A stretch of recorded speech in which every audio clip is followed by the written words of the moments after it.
O homem de cabeça de papelão, João do Rio. No país que chamavam de Sol, apesar de chover às vezes semanas inteiras, vivia um homem de nome Antenor. Não era príncipe, nem deputado, nem rico, nem jornalista, absolutamente sem importância social. País do Sol, como em geral todos os países lendários, era o mais comum, o menos surpreendente em ideias e práticas. Os habitantes afluíam todos para a capital, composta de praças, ruas, jardins e avenidas, e tomavam todos os lugares, todas as possibilidades da vida dos que, por desventura, eram da capital, de modo que estes eram mendigos e parasitas, únicos meios de vida sem concorrência, isso mesmo com muitas restrições quanto ao parasitismo. Os prédios da capital no centro elevavam aos ares alguns andares e a fortuna dos proprietários. Nos subúrbios não passavam de um andar sem que por isso não enriquecessem os proprietários também. Havia milhares de automóveis a disparada pelas artérias, matando gente para matar o tempo.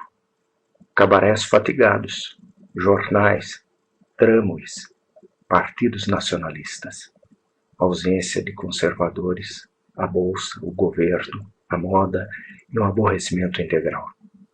Enfim, tudo quanto a cidade de fantasia pode almejar para ser igual a uma grande cidade com pretensões da América.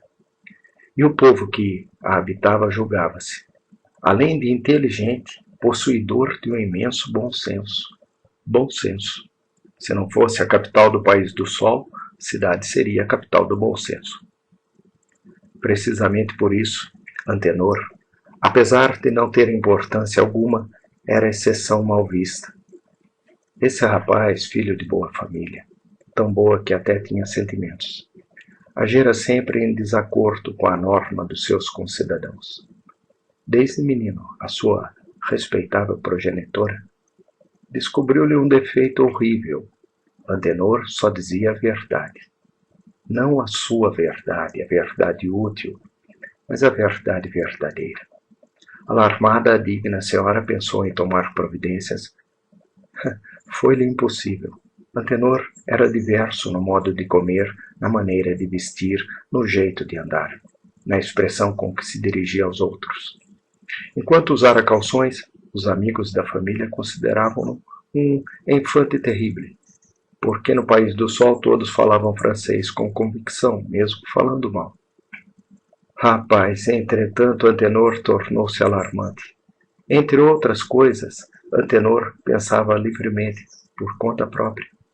Assim a família via chegar a Antenor como a própria revolução. Os mestres indignavam-se, porque ele aprendia ao contrário do que ensinavam. Os amigos odiavam-no. Os transeuntes, vendo-o passar, sorriam.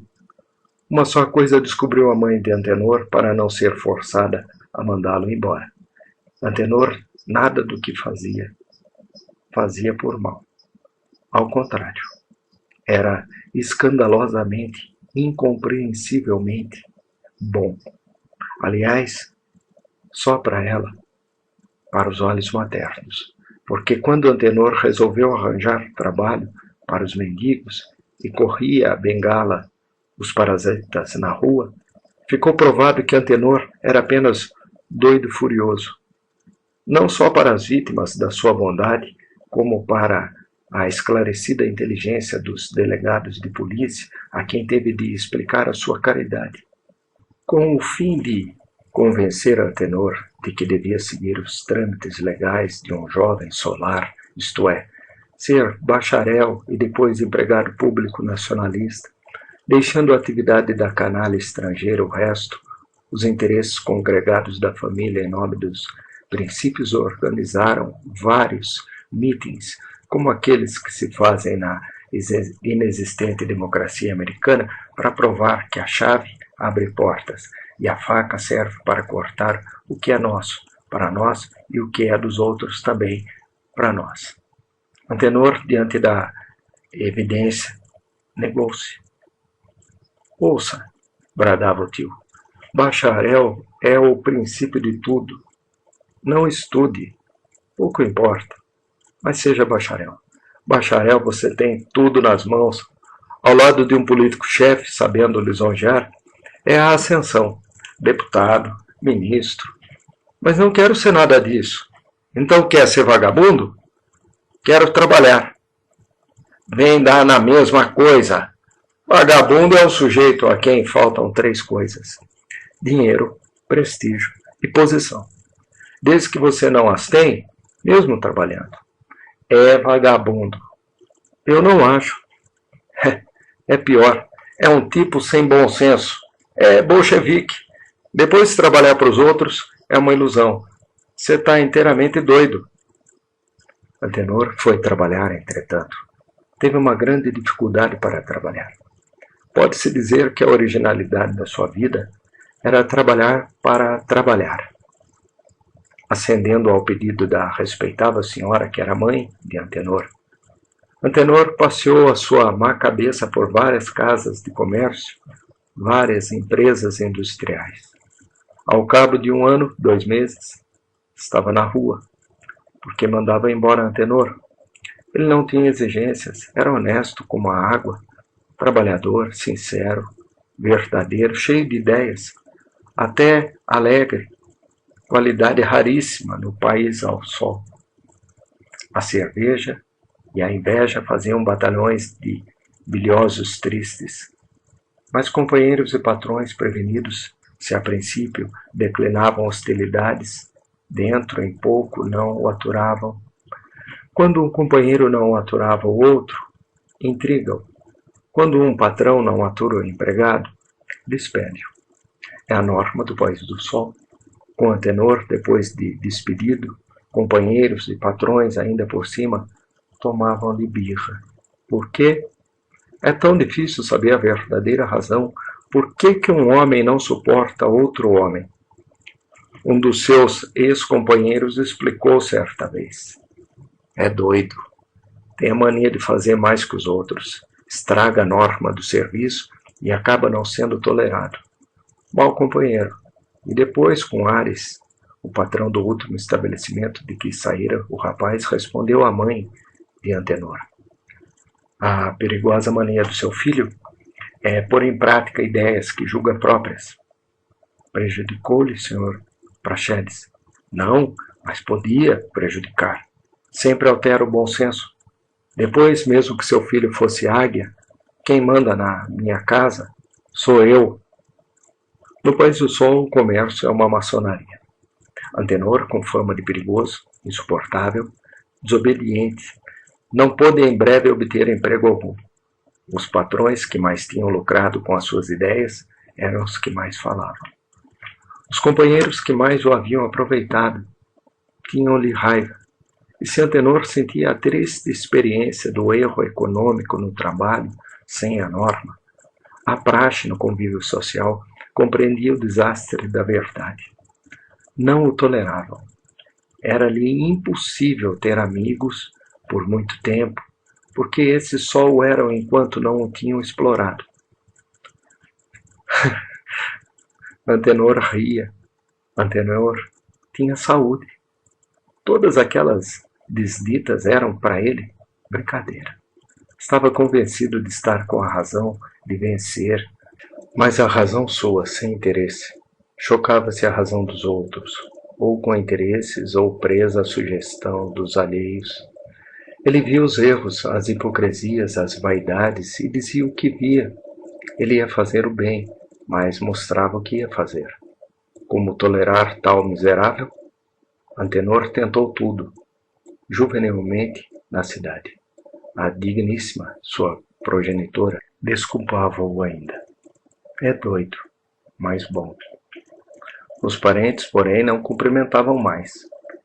Antenor exercera o comércio, a indústria, o professorado, o proletariado.